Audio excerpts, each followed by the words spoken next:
Time it is. Stand by. Got to do it again.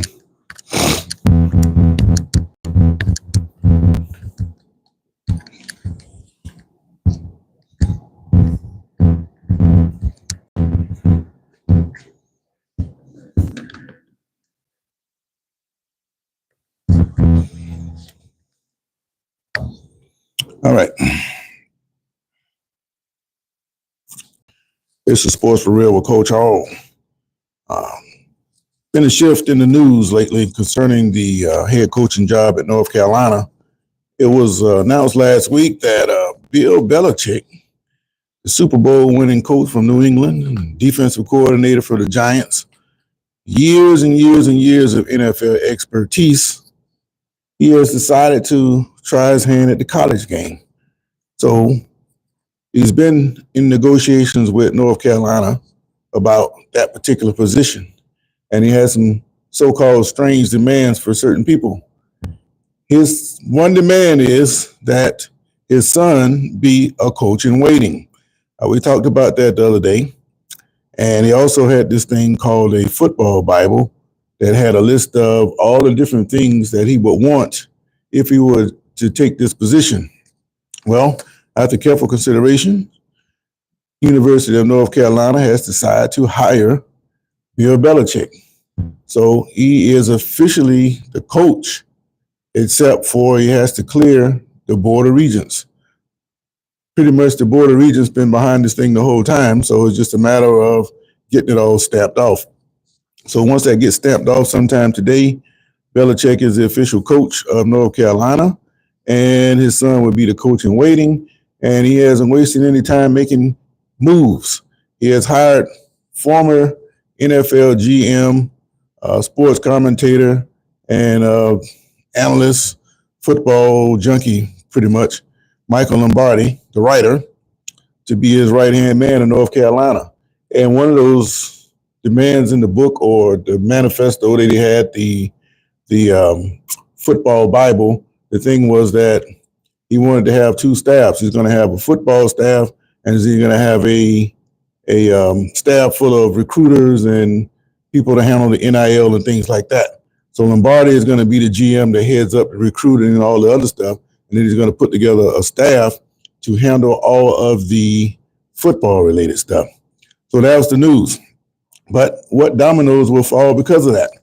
Well, as you know, NIL, the new thing in college sports where players are going to get paid, and this is primarily boosted by the House versus NCAA ruling, where players are now going to have to get paid. Schools are going to have to keep a budget where they have to pay players strictly from that budget. And the result of that is that where you could have teams with walk-ons and you had scholarship limits, that's going away. Now you're going to have roster limits. And that's going to have an effect on the bottom line because just like the NFL, you're going to have to pay these players and you want to try to put a cap on that. So it's just like a roster limit and salary cap in the NFL. All right, let me say hello. Villain says hello. Why racism is so sexy, nice hair. Whatever. Nice hair. But the thing is, if you're going to have to deal with these things in college, it would make sense to bring in somebody who's had experience with these kind of things before. You can call it something different, but it's basically the same thing that people in the NFL have to deal with. So when people are questioning this decision, this is actually a great decision because Belichick, besides his age, he's got the experience. He's dealt with the free agency. He's dealt with the salary cap. He's dealt with all the changes. And by coming down to college, he doesn't have to deal with the owners now. Yes, he has to deal with the presidents and the athletic directors, but that pales in comparison when you start talking about these NFL owners and their billions of dollars who's standing over your shoulder and who can dismiss you just like that. If you're being productive and you're not causing any waves in college, nobody's going to bother you. And at his age, he's inclined not to give a damn anyway. So by bringing in his son and he's guaranteed to be the coach in waiting, this guy can pretty much do what he wants to do. And he's a workaholic. He's a football junkie. He never stopped studying football. He's going to bring in a staff that's going to attract players that want to play for somebody who's had success. Now, if you need something to back that up, look at what Dion is doing in Colorado.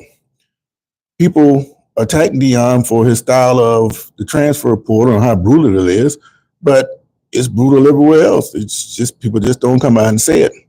Now, coaches all along, they were doing high number of moves in the transfer portal, just not the way that Dion was doing it. Now, it didn't pay off for him that first year, but the second year he's done pretty good with that. Now you got other teams trying to do the same thing. Now, it's hit or miss when you deal with the portal. Look at Florida State. They just knew they had something, but that group they put together, they didn't work together. So it's still the possibility that you can get the greatest names out there and still have a bad football team. At Florida State, it happened. Arizona, look at the way Arizona State flipped their team with the transfer portal. So you could take a sorry team this year, turn them around overnight, and now you got something. It'd be completely different. So with Belichick coming in, it's going to make a big difference in that ACC. All right. Taylor says, hi. How you doing? So the question is, how far does this thing go? In high school, they approved here in Florida about a year ago, NIL. You got some players with some deals running around here. And a lot of times when these kind of things happen, they put themselves in a position where they can make more money than the coach. That's not a good thing in Florida because Florida coaches don't make a whole lot of money. So can you imagine coaching some kid who's making 2-3 times what you make and you're supposed to be guiding him? At some point, the system is going to collapse. But if college is heading to professionalism, how long is it going to be before the high schools do it? Now, as far as the college thing goes, the question is it a good thing for the sport? It's always been professional. It's just that the players weren't getting any money behind it. Now people are all in outrage because these kids are making all this money and they don't think it's right. But it's the kids who's generating the money. Why shouldn't the kid who's out there playing get the money instead of some president or booster or somebody lining their pockets off the players' hard work? I don't think that's right. How much they should make, I don't know. But they should be getting something. Because the players are getting paid, that is a professional aspect. Now, it's supposed to be an amateur sport. So how long are we going to live with this folly that college sports are amateurs? None of this stuff equates. So the old way of looking at things, they're going to change. And when you bring in professional guys like Bill Belichick to the college level, that lets you know that there's no going back from this thing. It's only going to get bigger and bigger and bigger. And once people start to realize that Belichick is under far less stress coaching in college than he ever was in the NFL, you're going to get more and more people come down to the college game. Again, look at Colorado. Those guys seem to be having a good time. They're not working any less hard, but you don't have the same type of pressure because in college, you got a wide disparity of talent depending on who you're playing. This week, you might be playing a Georgia, but you might not see a Georgia caliber team for another 5-6 weeks. In the NFL, you're going to see the same thing every week. So you can't make a whole lot of mistakes when you're dealing with the NFL. But in college, it's completely different. And you're going to see this take shape as guys like Bill Belichick slips down and start taking over these college jobs. Now, speaking of high school, the lesser college coaches, they're going to start filtering down into the high schools. So just like when you see the transfer portal without walk-ons now, you're going to start seeing guys that can't make it on the D1 level. They'll start filtering down to the lower levels until the lower levels start to get better overall. It still won't be as good as the big level, but without that walk-on and those roster limits, the level of play is going to improve in all levels of college football.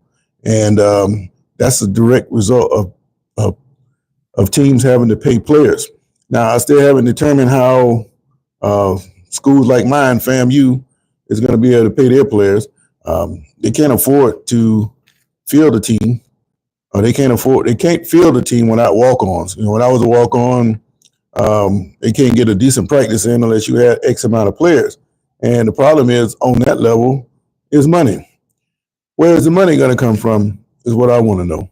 So until they figure that out, those lower level teams, they might just be going away. And all you're going to be left with is the big college teams. And now you have a lower level of the NFL, which is basically um, basically the top tier college team, a junior NFL team. Now going back to Belichick, he said that if he's going to run a college program, it's going to be a pipeline to the NFL. Everything they do with time management, nutrition, and all those things of those sort are going to be done on a professional level. So anybody that comes through his program is already going to be pro ready. And because he has contacts in the NFL, he's going to be able to make sure these guys get a leg up in the NFL. They're going to at least get looked at. So if you got a coach that's telling these guys, man, if you come play for me, I can guarantee you're going to get a shot in the NFL. Hey, people are going to be knocking down the door to get to North Carolina, and it's going to be copycats coming right behind it. So now, if you're Dabo Swinney over at Clemson, your whole world just got shook upside down because you already don't want to embrace the portal. And the guy like Belichick comes in with all these fresh new ideas, and he's older than you. Oh, the spotlight's going to be on him now. Yes, you got lucky this year when Miami lost to Syracuse. You got lucky when SMU decided to kick the ball off and you got a decent return to put you in position to kick that field goal. Yes, you got lucky because you backdoored into the playoffs. But what you think is going to happen when North Carolina turns that roster over next year and you got to go deal with that? Florida State's not going to be bad. Dabo Swinney is going to have to up his game or he's going to be on the way out the door like the rest of the dinosaurs. And I'm interested to see just how long it takes for Belichick to turn this roster around. Now, it's quite different from what Sanders had to do out in Colorado because Colorado didn't have anything. North Carolina's got talent. They just fell apart. That's actually a decent football team. They've been pretty decent for the last 10, 15 years. But they've been a hard luck team. They get a bad break here or there and they turn their whole season around. And that's what happened to them this year. Defensively, they're going to have a good defense just because that's what Belichick built his name on. So you can expect North Carolina to have a good defense. So I'm just interested to see what kind of talent is going to come through there. And it's good timing for them to hire Belichick because the transfer portal window is open. So keep an eye on the transfer portal over the next week or two to see who goes to North Carolina and who's going out. So just like you hear about what's going on in Colorado, all this is information that's going to become public. So you'll see pretty quick what kind of effect Belichick is going to have on North Carolina in the next 2 weeks. And it should be exciting. Now, as far as the current college playoff teams, I got news about Georgia. They lost their starting punter. His name Thorson. This guy's averaging 47 yards a kick. He blew his non-kicking leg knee, trying to make a tackle on Texas returner, and he's done for the year. And that's a blow to their defense. Offensively, they got a blow because Carson Beck, he tore a UCL in his elbow or something like that. He's done for the season. So they're going to depend on this guy, Gunnar Stockton, to come in and try to lead them to the championship. That's a big problem for Georgia. Because like I said yesterday, when you have a backup quarterback that hasn't played and he comes in, he give his team a spark because the other team that you're playing against, they don't know too much about him. Now they got a half a game of film on Stockton. And whoever it is, I think they're in the bracket with Penn State. No, not Penn State. They're in the bracket with who Georgia has. I forget who Georgia's in the bracket with, but whoever that is that they're going to play is going to have some film on Stockton. And even though Georgia has that extra 2.5 weeks to get ready for it, that team that they play, they're going to have some film on them. And you just know that Stockton is not going to be as effective as he was against the Longhorns. And yes, he's a cocky kid, and you need cockiness when you're trying to play football, especially at the quarterback position. But sometimes cockiness can only take you so far. And as the Bulldogs progress through the playoffs, the teams are going to increasingly get tougher. So Stockman, he's going to have to be on his A game. and he's just going to have to throw caution to the wind and go out and play. But if the pressure mounts on him, just like he did in high school, it seemed to fall apart when teams got tougher, and his team didn't go very far. And I'm afraid that might be the same thing that happened to Georgia as these playoffs advance. But give the kid credit. He came in against the Longhorns, played good football. Now other teams have something to think about, but they do have something that they now can see of how to deal with Mr. Stockton. But that's a couple of weeks down the line. But, I said before all year, the team that is the healthiest is going to win this college championship because the seasons now are tougher. And because they're tougher, people are going to get beat up and hurt. And it's going to come down to who has the healthiest players in the end. Now, one other thing about Georgia, when accepting the SEC championship trophy, Kirby Smart called out the commissioner for giving them that tough schedule. Well, it's just luck of the draw. He's saying that he had to go to Alabama, Ole Miss, and Texas, and he didn't think that was right. Well, the thing about the SEC schedule is that it's flipped next year. So those 3 trips he took last year, those schools are going to have to come to him next year. So is he going to complain about that? No. It doesn't matter where you are, what your schedule is. If you're the best team, it's going to show. Georgia is the best team in the SEC, and it showed. They showed up when they had to. They went through the ups and downs, but when they counted the most, they came through. Doesn't matter the schedule. I thought Florida had the toughest schedule in the SEC.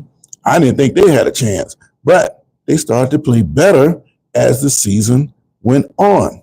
Now, Florida, they should have learned something from that because for years, Florida would not step off the porch and play anybody outside the SEC. Yeah, they play Miami every now and then, or they play like Michigan down in Arlington, Texas that time. But when they lose those games, then you wouldn't see Florida play anybody for very long. They go play Sacramento State or somebody like that, and then all the other schools in the SEC were doing the same thing. And then you look at this gaudy non-conference record, say, look how great the SEC is against these other conferences. But then when you peel the onion back, you see that they're playing against lower tier teams that they should beat. And if everybody's doing that, the conference is going to have a great record. What has saved the SEC image is that the top teams in the SEC have been the best in the nation. And that makes people think that the SEC is so invincible over everybody else. But in reality, that conference is no different from nobody else. Yeah, you got 100,000 people in the stands. So what? I had an SEC great tell me once, I say, man, what is it like to play before 100,000 people at Tennessee? Said it's no big deal. It's just a bunch of people sitting on their hands. In other words, those 100,000 fans that you got in your stands to back you up, once you start losing or the game turns on you, those fans turn on you also. So that's why I love a road team. I wish you can go into a stadium that had 150,000 people and take it right to them. That would be no greater feeling in the world than to have all those people sitting on their hands. But I digress. I don't want to get off into that. But the SEC has a chance to prove their worth, and they have to win more than one game if they want to be considered a champion. And actually more than 2 games to be considered a champion. And the journey is much more difficult, and I like it. But as far as Belichick taking over North Carolina, I like that also. And anytime that you can improve the level of football, especially in this era of softness, you have to applaud it. Let me see what's going on. All right. Prince Power said it won't work. What won't work, Prince? What are you talking about? You don't think Belichick is going to work out in North Carolina? I think the only thing that can stop Belichick from failing and stop him from not making it in North Carolina is mortality. If he lives and he's healthy, and he seems to be healthy, you got that young girl, you better stay healthy because somebody's going to steal her if you don't.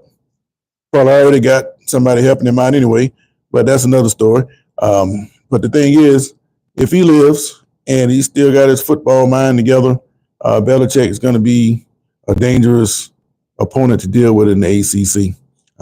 He's already got the leg up on a lot of them, and people will think just because North Carolina lost all those games and they got obliterated in some. I don't know what happened to Mac Brown. The year before, they weren't a bad football team, and the wheels just fell apart.